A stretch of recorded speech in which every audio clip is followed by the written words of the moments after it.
Hello friends, welcome to my YouTube channel Lakshya Rajasthan. दोस्तों, जैसे कि हम वैदिक सभ्यता पढ़ रहे थे, पहले और दूसरे भाग में हमने ऋग्वैदिक सभ्यता को कवर किया। वहाँ खाली एक चीज़ छूट रही थी, धर्म। तो और जो कि ऋग्वैदिक सभ्यता का महत्वपूर्ण भाग है। तो आइए धर्म देखते हैं। दोस्तों, धर्म में जहाँ तक बात है, ऋग्वैदिक काल में 33 देवता थे। ये आप ध्यान रखेंगे, देवताओं की संख्या कई बार परीक्षा में पूछ लेते हैं। यहाँ एक शब्द है वेरी इंपॉर्टेंट, हीनोथिज्म। हीनोथिज्म क्या है दोस्तों, इसको आप अच्छे से समझ लीजिए। मैक्स मूलर ने इसके बारे में बताया कि हीनोथिज्म क्या है, या हीनोथिज्म नाम दिया। यह क्या होता था कि जब ऋग्वैदिक काल के जो लोग हैं, ऋग्वैदिक आर्य हैं, तो जिस समय जिस देवता की पूजा करते थे उसी को अपना इष्ट मानते थे। तो इसे कहा जाता है हीनोथिज्म, यानी जिस समय जिस देवता को पूजते हैं उसे ही सर्वोच्च मानना क्या कहलाता है दोस्तों, हीनोथिज्म। ये किसने प्रवर्तन किया इसका, मैक्स मूलर ने बताया। ठीक है दोस्तों, सबसे पहले ऋग्वैदिक काल में दो ही प्रमुख देवता थे, ध्योस और पृथ्वी। आपको याद रखना है, सबसे प्राचीन देवता यदि हम कहें तो ध्योस और पृथ्वी। यास्क जो निरुक्त, जो हमने कल पढ़ा था, वेदांग शिक्षा कल्प व्याकरण निरुक्त छंद और ज्योतिष, उसमें हमने देखा था कि इसकी रचना यास्क ने की थी, निघंटु जो कठिन शब्द थे उसके लिए। तो इन्होंने निरुक्त में कहा है कि जो पृथ्वी स्थानीय जो देवता हैं वहाँ उनमें केवल उन्होंने अग्नि का नाम बताया है। अग्नि अंतरिक्ष में रहने वाले देवताओं में इंद्र का, और आकाश में रहने वाले देवताओं में सूर्य का नाम बताया है। इस प्रकार से केवल 3 ही देवताओं का नाम उन्होंने बताया है। प्रमुख देवता पृथ्वी का अग्नि, अंतरिक्ष का इंद्र और आकाश का सूर्य। तो दोस्तों, यहाँ जो 3 वर्गीकरण है ये देवताओं के, ये आप अच्छे से समझ लीजिए। अगर आप एक बार इसको अच्छे से समझ लेंगे तो बार बार में दिक्कत नहीं होगी आपके। सबसे पहला है स्वर्गीय देवता। तो देखिए, स्वर्गीय देवता जो स्वर्ग में हैं, तो ध्योस, वरुण, सूर्य, सवित्र, अदिति, उषा और अश्विन। तो अगर मैं ये कहूँ कि आप स और ए वाले देवता सारे इसमें याद कर लें, जैसे सूर्य, सवित्र, ठीक है, अदिति, अश्विन और उषा, ये आप कह सकते हैं कि 3 नाम ए और ऊ से, अदिति, अश्विन, उषा और सूर्य, सवित्र, बच गए 2, ध्योस और वरुण। तो ये देवता कौन से थे दोस्तों, स्वर्गीय देवता। दूसरे आते हैं अंतरिक्ष के देवता। अंतरिक्ष के देवता या आकाश के देवता, इसमें जो प्रमुख होते थे इंद्र, रुद्र, मरुत, वायु, वात, पर्जन्य, यम और प्रजापति। इसको आप ऐसे याद रख सकते हैं दोस्तों, यम को आप बाद में रख लीजिए। इंद्र, रुद्र, मरुत 3 शब्द हैं, इनको आप एक साथ याद कीजिए, इंद्र, रुद्र, मरुत। इंद्र, रुद्र तो दोनों में द्र है, और मरुत। इसके बाद आप कीजिए वायु, वात, वायु, वात, पर्जन्य, प्रजापति, पर्जन्य, प्रजापति। देखिए, इंद्र, रुद्र, मरुत, वायु, वात, पर्जन्य, प्रजापति। तो ई से द्र वाली जो शब्द है, इंद्र, रुद्र, मरुत, ठीक है दोस्तों। और वायु, वात और प्रजापति और पर्जन्य। इस प्रकार से एक और बचता है यम, इसको आप बाद में याद कर लीजिए। इस प्रकार से आपको याद हो सकते हैं। अब आता है पृथ्वी स्थानीय देवता। पृथ्वी स्थानीय देवता सबसे आसान है और इसमें आपको बहुत आसानी रहेगी। कैसे, देखिए, अग्नि कहाँ पाई जाती है, हम कहाँ देखते हैं आग को, पृथ्वी पर। सोमवार कहाँ होता है, पृथ्वी पर। पृथ्वी पर है ही, पृथ्वी खुद ही है। बृहस्पतिवार तो खाली, और एक जो हमारी जो माताएं हैं वो भी कहाँ रहती हैं, पृथ्वी पर। तो ये थोड़ा इजी है, सोमवार, बृहस्पतिवार, अग्नि, पृथ्वी और माताएं कहाँ रहती हैं दोस्तों, पृथ्वी पर। इस प्रकार से पृथ्वी स्थानीय देवता याद करना अपेक्षाकृत बहुत आसान है। तो आपको क्या करना है, पृथ्वी और अंतरिक्ष के देवता याद कर लीजिए। ऊपर वाले अपने आप, यदि नहीं भी होते हैं तो अपने आप शेष जो ऊपर वाले हो जाएंगे। अगर आप तीनों याद करते हैं बहुत अच्छी बात है। इसके बाद दोस्तों हम बात करते हैं इंद्र। इंद्र जो है सबसे प्रमुख होता था उस समय देवता। इसे पुरंदर भी कहा गया है, जैसे कि मैंने आपको 2-3 बार बता दिया पहले वीडियो में। पुरंदर 250 बार इसका उल्लेख हुआ है। यहाँ इसके कुछ अन्य नाम मिलते हैं। देखिए, एक तो वृत्रहन।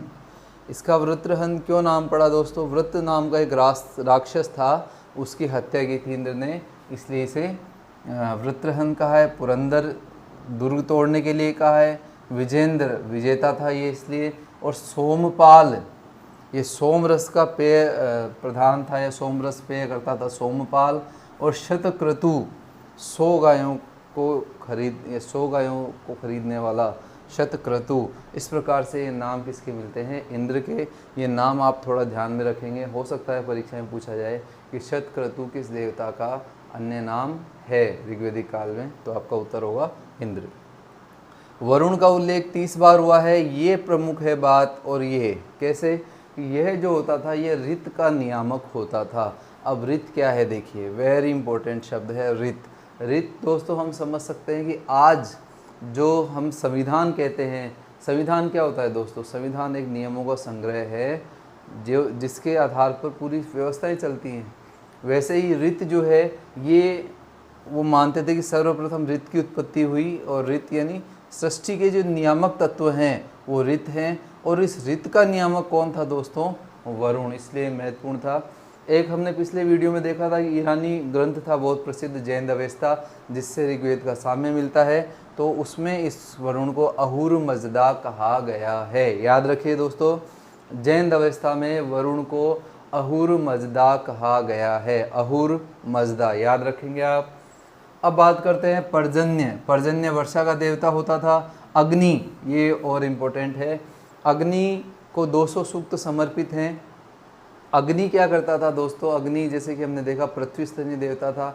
जो भी आर्य जो यज्ञ संपादित करते थे उन यज्ञों की तो आर्य अग्नि से कहते थे कि आप जाइए और देवताओं को हमारी आहुति समर्पित कीजिए। इस प्रकार से जो अग्नि है वह मनुष्य और देवताओं के मध्य मध्यस्थ का कार्य करता था। वेरी इंपॉर्टेंट, ठीक है दोस्तों।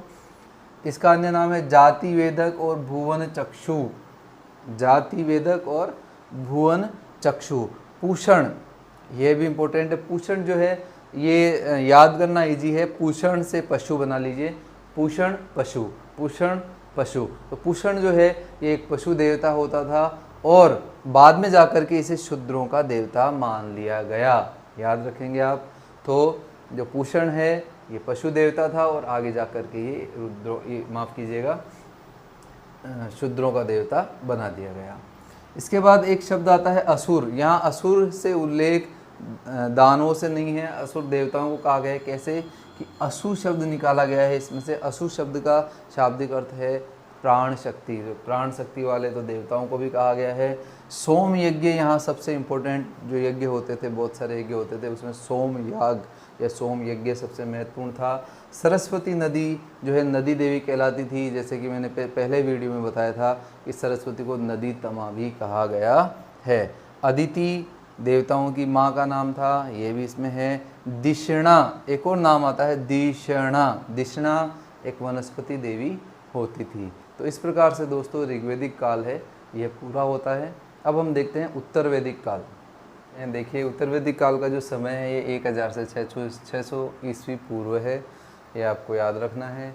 अब ऋग्वेदिक काल में क्या था कि जो आर्य थे वो सब सिंधु प्रदेश में थे और धीरे धीरे बढ़ रहे थे। अब वो जो आर्य हैं वो गंगा यमुना दोआब की तरफ आ गए, जिसे ब्रह्मर्षि प्रदेश कहा जाता है, जैसे कि मैंने पहले वीडियो में बताया था।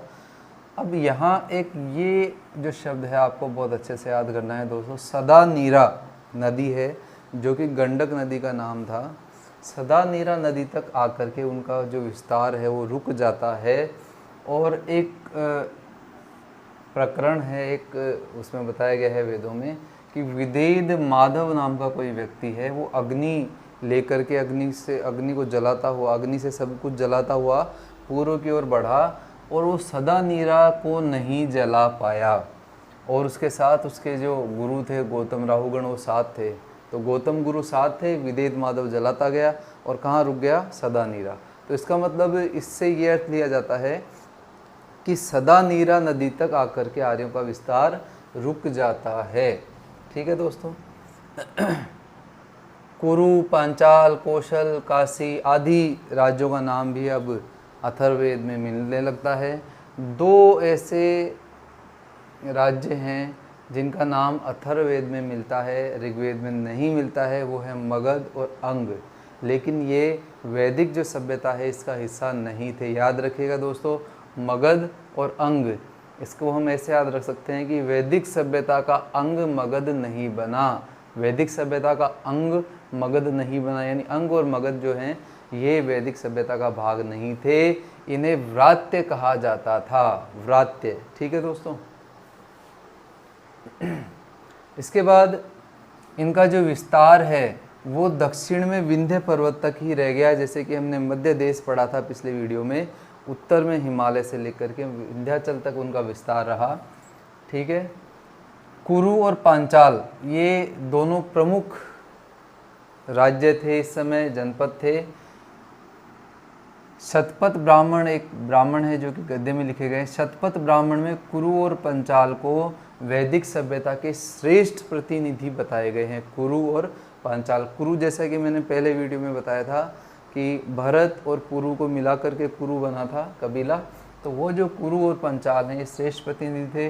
कुरु साम्राज्य की राजधानी थी आसंदीवत और पांचाल की थी काम्पिल्य। ये याद रखना है आपको, कुरु की थी आसंदीवत और पांचाल की थी काम्पिल्य। शतपथ ब्राह्मण जो है इसमें राज्याभिषेक का भी विस्तार से वर्णन दिया गया है। ठीक है दोस्तों। इसके बाद कुछ शासकों के नाम मिलते हैं जो कि प्रसिद्ध दार्शनिक हुए उत्तर वैदिक काल में, इनका वर्णन है। पहला आप बहुत अच्छे से जानते होंगे, विदेह के शासक थे जनक, जो कि सीता के पिता माने जाते हैं। केकय के थे अश्वपति, केकय के जो शासक है वो अश्वपति। काशी के शासक थे अजातशत्रु और पांचाल के थे प्रवाहन जाबाली। पांचाल से प्रवाहन तो ऐसे कनेक्ट कर लीजिए इसे, पांचाल के प्रवाहन जाबाली, काशी के अजातशत्रु और केकय के अश्वपति और विदेह के जनक। ठीक है दोस्तों। इसके बाद हम देखते हैं यहाँ एक परीक्षित जो है, परीक्षित को मृत्यु लोक का देवता बताया गया है। ध्यान रखेंगे आप, परीक्षित जो है इसको मृत्यु लोक का बताया गया है देवता। बलि जो कर है, जो ऋग्वेदिक काल में ऐच्छिक था, इच्छानुसार राजा को देना पड़ता था। राजा जो था वो एक तरीके से कबीलियाई प्रमुख था ऋग्वेदिक काल में, तो उससे कुछ विशेष ज़्यादा संसाधनों की आवश्यकता नहीं होती थी। लेकिन यहाँ पर जो बलि कर है वो रेगुलर कर दिया गया, नियमित कर दिया गया। और कितना किया गया? 1/16। 1/16 भाग जो कर है ये नियमित किया गया। और जो रत्नी जो थे, 12 रत्नी थे, वो अभी भी थे, उनका सम्मान अभी भी बना हुआ था। 5 महायज्ञ बताए गए हैं दोस्तों वेदों में। 5 महायज्ञ कौन कौन से हैं?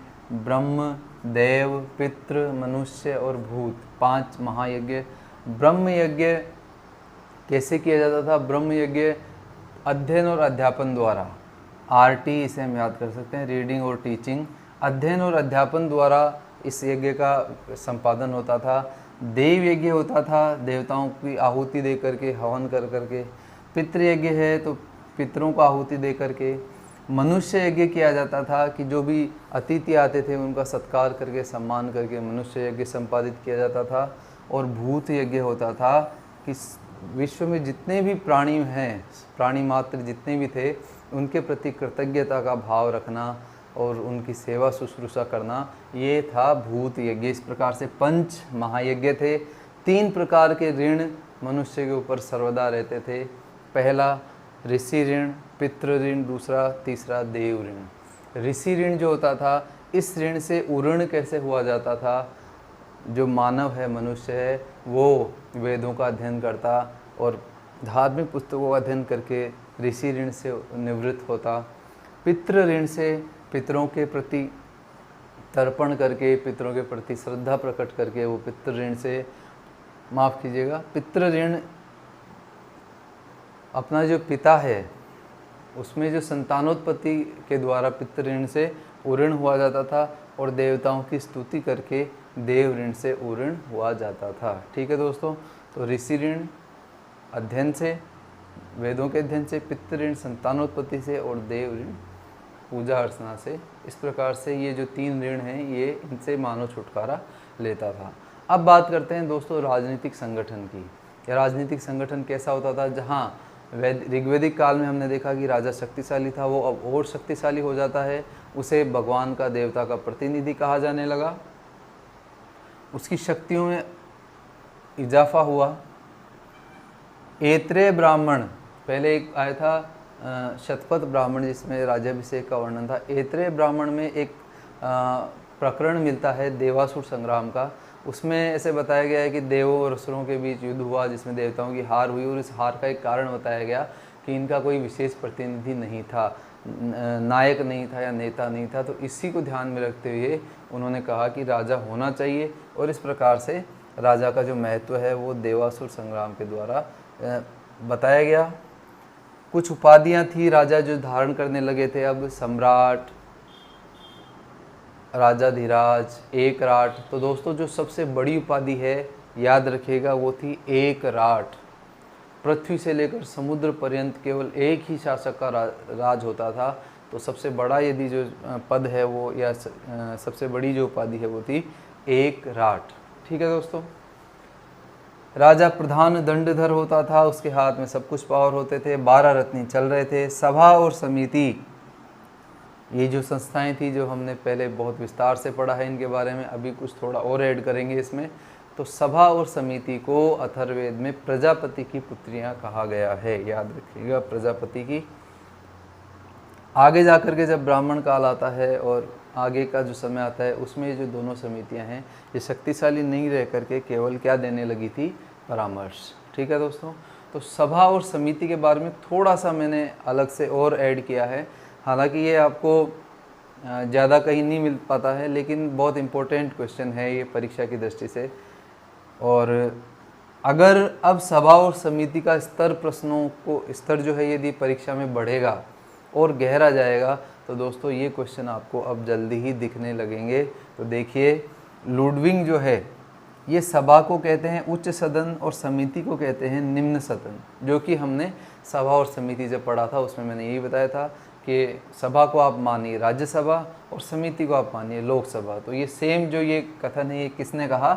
लुडविग। तो लुडविग मतलब जो अभी भी चल रहा है, अभी तक जो चल रहा है वो जीमर जो महोदय है, इसने ये कहा कि ग्राम संस्था तो थी सभा। सभा जो है ये ग्राम स्तर पर एक संस्था होती थी, ग्राम का संचालन करती थी, जबकि समिति है वो केंद्रीय समिति होती थी, बड़े स्तर पर, केंद्र के स्तर पर होती। तो इस प्रकार से जीमर ने क्या कहा कि ग्राम के स्तर पर तो सभा है, उसमें जीमने का काम होता था, तो खाली जीमने का काम गांव के स्तर पर होता है, वो तो हो गया सभा। तो जीमने का मतलब हो गया, जीमर ने कहा कि सभा तो थी ग्राम संस्था और समिति बहुत ऊंचे लेवल की केंद्रीय संस्था थी। तो ये किसने कहा दोस्तों? जीमर ने। हिलब्रांट, हिलब्रांट बहुत इजी है, हिलब्रांट, हिल का मतलब पहाड़ी। तो हिलब्रांट ने ये कहा कि सभा क्या है? सभा तो एक बैठक स्थल है, सभा कोई संस्था नहीं है, सभा एक बैठक स्थल है। और ये किसकी बैठक स्थल है? समिति की। ठीक है दोस्तों। इस प्रकार से लुडविग, जीमर और हिलब्रांट ने सभा और समिति के बारे में अपने अपने मत रखे। तो दोस्तों अब उत्तर वैदिक काल की सामाजिक स्थिति पर थोड़ा सा प्रकाश डालते हैं। जाति व्यवस्था जो कि ऋग्वैदिक काल में थोड़ी आसान थी, व्यवसाय परिवर्तन संभव था तीनों ऊपरी जातियों के लिए, लेकिन यहाँ पर ये कठोर हो चुकी थी।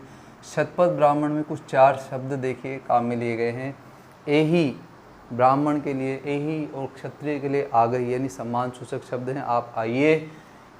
वैश्य के लिए है आद्रव यानी आओ, और शूद्र के लिए है आधाव यानी दौड़ कर आओ। तो इस प्रकार से धीरे धीरे जो शूद्र का सम्मान है वो कम होता गया, और व्यवसाय जो है दोस्तों वो आनुवांशिक हो गए। अब जहाँ पहले हमने देखा था कि एक जगह उल्लेख है कि मेरे पिता वैद्य हैं, मेरी माँ आटा पीसती है, मैं कवि हूँ, तो इस प्रकार से वहाँ परिवर्तन संभव था, पर यहाँ दृढ़ता आ गई है, आनुवांशिक हो गए।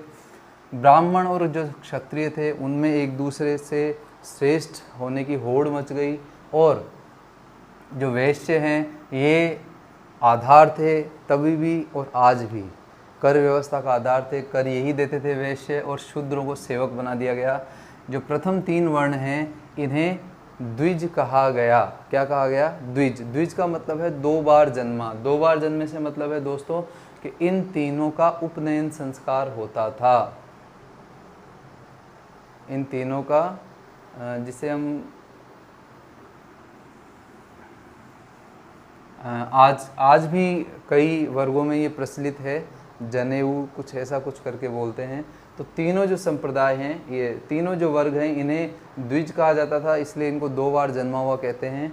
और शूद्र को ऐसा कुछ नहीं था, उसे केवल सेवा के लिए रखा गया। अब बृहदारण्यक और छांदोग्य उपनिषद, बृहदारण्यक और छांदोग्य उपनिषद के अंदर चंडाल जो था, जो कि सबसे निम्न जाति समझी जाती थी, उसे भी यज्ञ के अवशेष का अधिकारी माना गया कि उसे भी यज्ञ का अवशेष मिल सकता है। तो बृहदारण्य और छांदोग्य उपनिषद, क्योंकि ये बाद के समय के थे, इसलिए वहाँ थोड़ा सा इन्हें रियायत दी गई।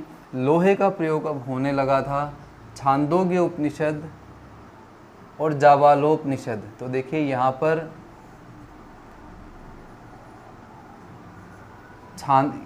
छांदोग्य जो उपनिषद है, ये वेरी मोस्ट क्वेश्चन है दोस्तों। छांदोग्य उपनिषद में 3 प्रकार के आश्रमों का वर्णन दिया गया है। कौन कौन से?